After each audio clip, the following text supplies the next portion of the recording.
Well, you wanted to know what I was talking about. Here she is.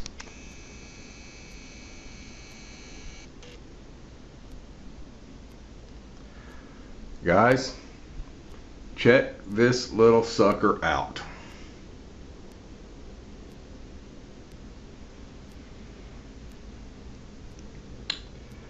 Yep, there it is. We're going to talk about this bad boy. Some of you probably already know what it is. It is indeed a Saiga 223, and we're going to talk a little bit about this. We're going to tear it down, yeah, it is an AK style, and yeah, I never cared anything about AK styles until I shot this bad boy, and we're going to tell you a little bit about it. Coming back at you. Excuse me. All right, we're back. Okay, Saiga 223. Yeah, this is an impressive little piece. This belongs to a friend of mine. Wanted me to do a review on it. It's Joshua Price 357. He has his own channel. He doesn't do videos just yet, but he's getting ready to. And he bought this thing. Now, I just said in the first part of this thing, I never really cared for AKs. I know a lot of people out there, oh man, how can you not like AKs? You know, of course, Pete loves them. Mr. AK-47 Master, which, hey, if you're not, that's another good channel. Check his channel out. It's got some really good stuff. A lot of other guys, Taiwan Reef loves them. Most gun guys like AKs.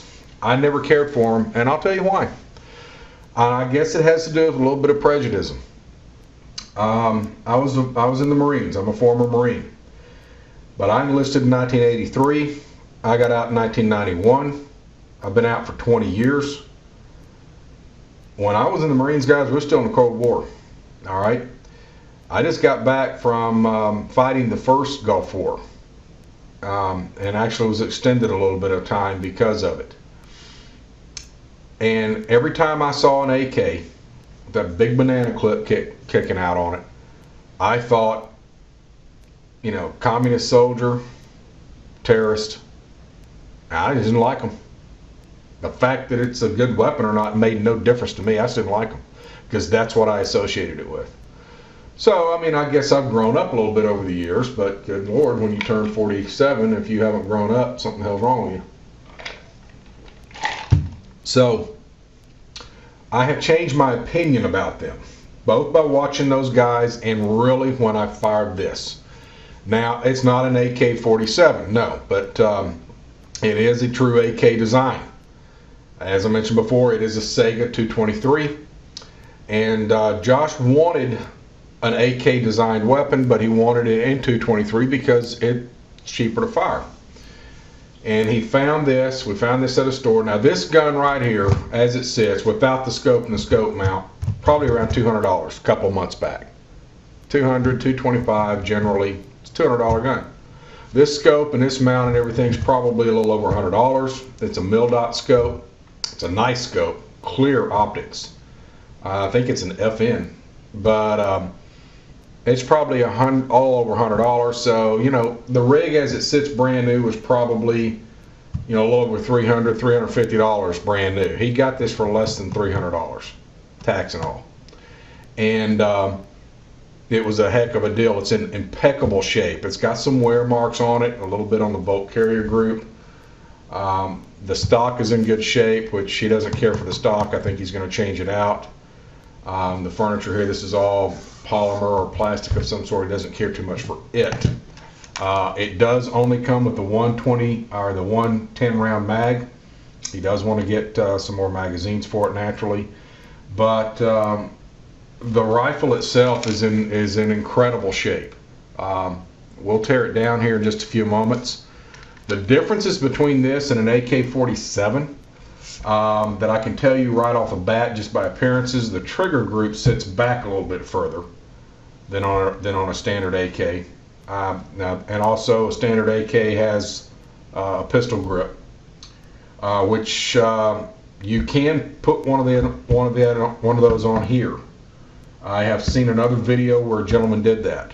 I don't think he moved the trigger group, which you can do that as well. There is room within the magazine to move the trigger group, but you better know what you're doing when you do it, or have a gunsmith do it. So you could move it up to make it look aesthetically just like an AK. But we'll take this thing apart. We'll pull the scope mount off of it so we can get to it, and we'll see what she's made of inside.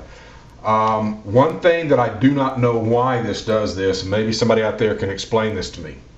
I have fired 223s, 5.56, what have you, all my life. Mini 14 I had, of course, when I was in the Marines. I fired M16s all day, every day just about. I know what a 223 sounds like. This thing sounds like a fucking cannon. Alright? Recoil is not any worse. Very light recoil, good recoil, but this son of a bitch is loud. Why? Is it the way that the muzzle made? Is it the shortness of the barrel? But I've fired M4s too. Alright? They're not, I mean, they have a short barrel too. I may be wrong, but I think it has something to do with the way that the gas chamber is designed, or the gas tube is designed, the way it comes back. It doesn't have a full tube to go through. Maybe that, along with the chamber design, has something to do with it. If anybody knows why this damn thing is so loud, I'd like to know. It's no big deal, but it does not sound like a 223. It sounds every bit like a 7.62 or better. I mean, it sounds like a monster going off. But at any rate, let's get the scope mount off of it, and we'll start to do a teardown. Back in a sec. Okay, guys, we're back. I'm going to try to take this thing apart now, or disassemble it, do a fill strip on it. I'm going to take the gas tube out. I'm not going to take the grips off, the foregrip or the stock or anything. So it's not going to be a complete disassembly. Basic fill strip and what you need to do to clean it up. It's very, very tight in some areas because it obviously hasn't been taken apart very much, and I've got to take it apart again and clean it. I promised him I would clean it for him, and it needs to be cleaned. So with that, I'll try to keep this in frame. Whenever you get ready to take it apart, does not matter if the safety bar is up or down.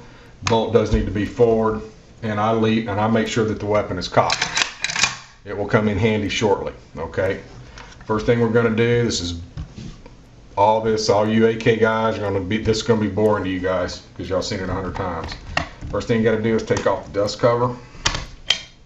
Comes right off. The main spring comes out. The bolt carrier group comes out.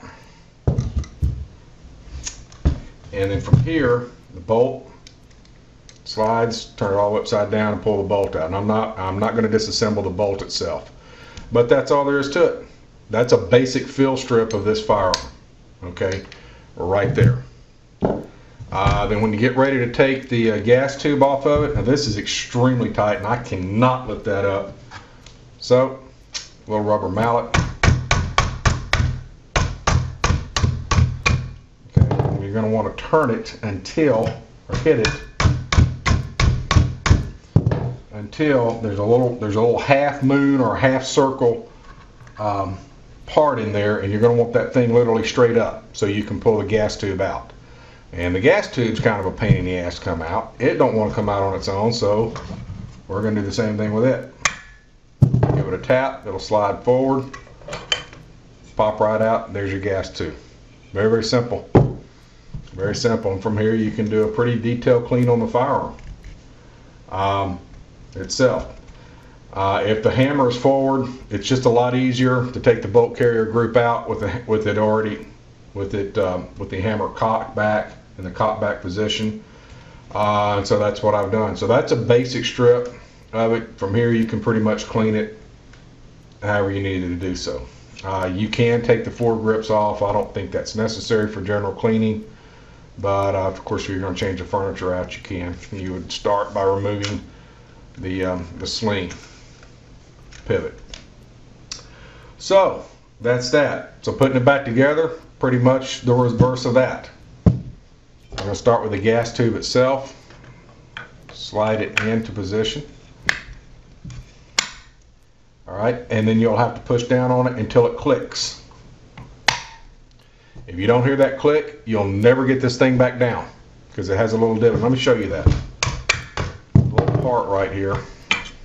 Hopefully I can get it close enough where you can see it. Right here is where inside, right here you can see this. This part right here. Whenever you push this back the other way and go all the way down with it, it comes up and it holds it right here. This has to be down far enough for that to clear. If you don't push it down till you hear that click, it'll hit right here. You'll never get that thing down. So it's just got to be seated in there all the way, and the click will tell you. The gas tube back on, put it in, press down. Do you hear the click? And then from here, just knock it back on. And there's a divot on this side of it that it rides into. And it's there. In time, that will become easier. But right now it's very, very tight because it has not been pulled apart. Probably any. Okay? But if it has, it hasn't been very much. It does have a flip up side on it. Okay? If you wanted to use it for whatever reason. But when it's down, the iron sights are pretty accurate. Now I'll tell you this much right now, this little sucker is accurate. We were shooting, I'd say 50 yards maybe, and it was just about dead on. At 50 yards it was dead on, so I don't know what it is. And we were looking underneath the scope. We were using the iron sights. One thing about that scope mount is you can look underneath it and use iron sights, and it's pretty neat. Of course the scope mounts on here. And one thing I do like about it, because it rides up and over, it's almost like, had a Mini 14 once, and I had a scope mount on it that rode up high, and it had a peep sight through it. So I could use the iron sights with the scope on it if I wanted to. And I think that's a pretty neat feature. That's just me, I like iron sights. So, but at 50 yards with iron sights, this thing was really accurate, impressively accurate. Put the bolt carrier group back together, standard reassembly. It has a cam that rides in the cam in the cam groove right here. Start with putting it in upside down. Turn it, comes forward, and there it is. Then putting it back together into the firearm itself. It needs to be forward, and it will ride in the slot in the back. Push it, and these rides into 2 grooves in the back. Once you get it lined up, push it forward.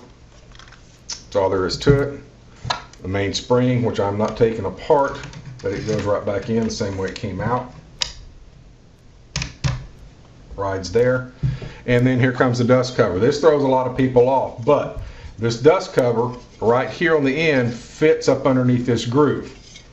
So if you start it and fit it up underneath that groove,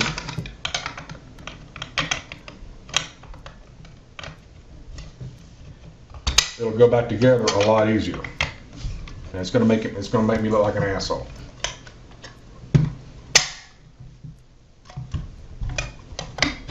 Because I'm not getting it up underneath the groove.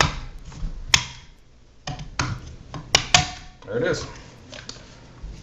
Slide it through. It fits up underneath the part of the sight housing. And that's it. Function check on it. Works like a top. So, my impressions of this particular Saiga 223. I like it. I want one.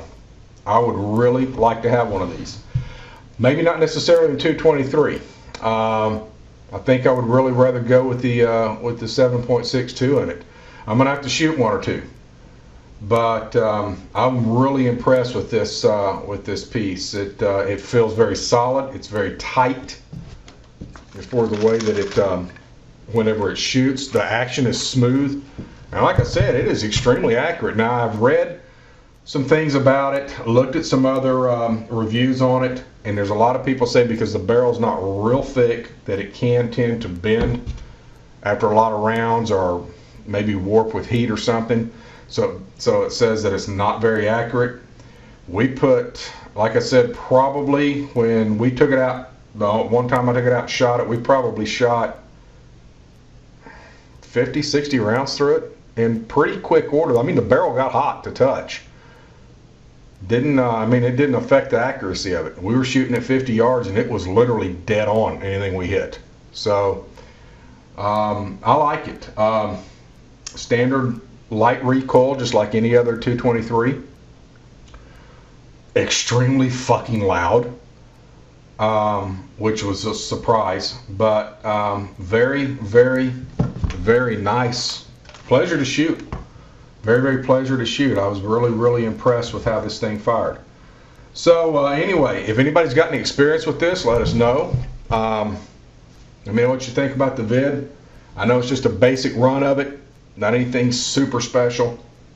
And it's just first impression video, so it's not a detailed review of it, you know, quick fill strip, and just a first impression of somebody after shooting it for 50 rounds. I like it. I like the firearm. I would like to have one. I no longer feel, should I say, displeasure toward an AK. Now I fucking want one. So anyway, guys, that's all I got this time around. Let me know what y'all think, and we'll go from there. Shoot when you can, guys. Shoot safe always, and hey, later.